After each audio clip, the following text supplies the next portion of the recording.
Hey everybody, here with EQ Hammer covering SOE Live 2014. I've got Tom here, the guy, he covers everything. He's the main man there on the EverQuest franchise. We're going to talk to him a little bit about some things that are coming new this year in the game and some past things that they're adding, that they've added this year. So, Tom, I know you guys have like a few things that are main points of emphasis. One of them this year seems to be inventory management and just helping improve the inventory with the new loot system that's coming and stuff like that. Can you give us a few more details on, what you guys were plans for that and why it was such a big point of emphasis? Well, if you're playing the game, you do come across inventory situations all the time. Just really from playing the game, you see that you've come across your mounts are in different locations here and there. And it is difficult to track things down, so it just made sense. We've talked about it for probably the last couple of years of different things to do with mount keyring, familiar or pet keyrings, and it just makes sense. It's just better management tools for the players, and that's allowing them to have more fun in the game instead of managing an inventory pain. So. Definitely. You guys also have a new big expansion coming up for this year. Can you talk a little bit about what you're bringing with that expansion? Maybe like what you wanted to bring to the table, what you wanted players to feel and experience, and then also a little bit about the main characters that you're choosing to kind of bring into this as big players in the expansion with how they're going to interact in the lore. Yeah, you touched base on it. We have kind of an expansion that's kind of paying tribute to the Buried Sea expansion years ago, and so we're kind of doing a revisit to some areas of, underneath the water. We're gonna have islands that float out of the water. We're gonna have underground domes that players are going to adventure in. So we have some exciting locations, and I think because of the stories we've told in the past, it just makes sense to bring back some iconic characters like Feriona V and Lannisterville. They've kind of been absent from the the current storylines lately, and they're just iconic. I mean, Feriona is almost on every cover expansion that we have, so she's been absent. We're bringing her back, and we have a great story between the two of them. Tug of war of good versus evil.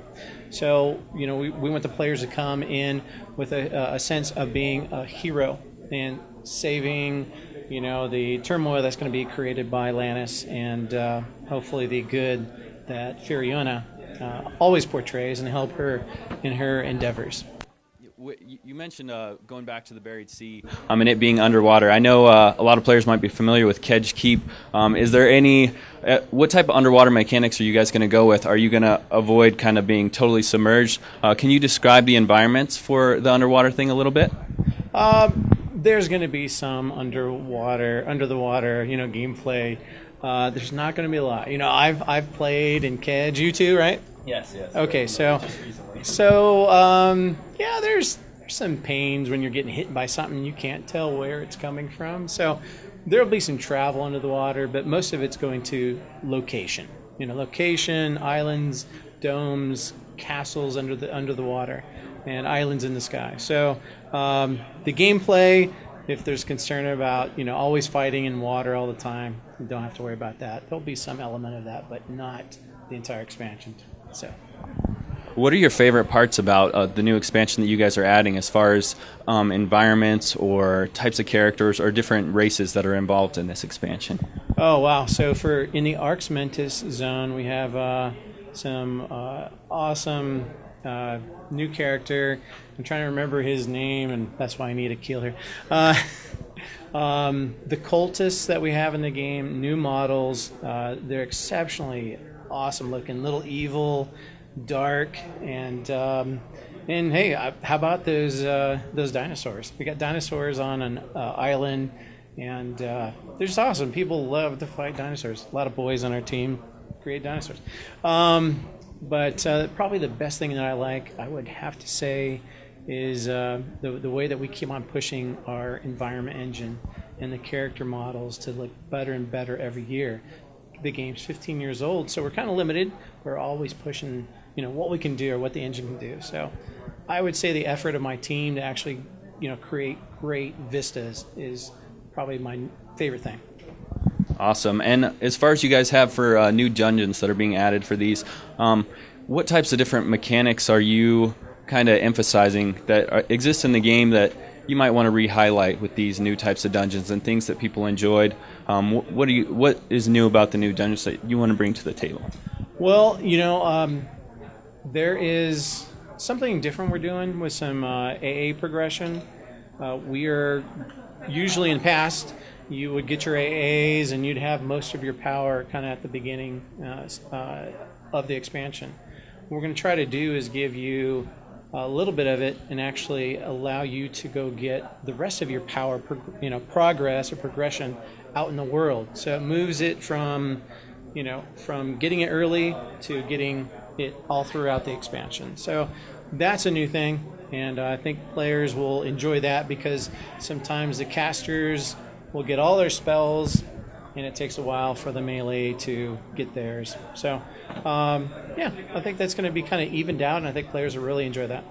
That's really good. I know, being an EverQuest player back in the beginning, just having that balance issue with the melee and casters, it's cool to see you guys still 15 years later, trying to constantly refine that. So that's pretty cool. I guess the last thing that I wanted to talk about, I know you guys are adding some new player studio stuff, a new category to your what you're doing there. Are you guys planning to add more categories after that? And how much do you want to expand on the player studio with these new implementations? Well, yes. So we're doing robes. We're doing player robes, and so we're going to be putting up some sample textures of robes that players can download and create something that they like. We want to change the color, and they can do that. And I thought it'd always be great for guilds to kind of get together and, guild members to get together and make something unique for their own guildies. So I kind of hope they'll do that. That'd be kind of cool to see them, distinguish themselves from other players. And if you get a good artist, you can make something pretty awesome that everybody will be envious. So other categories, we're always talking about them. We've talked about doing some other things like hair and things like that, but we're not doing them yet. It's still just kind of in talks, but this is one thing we're doing right now.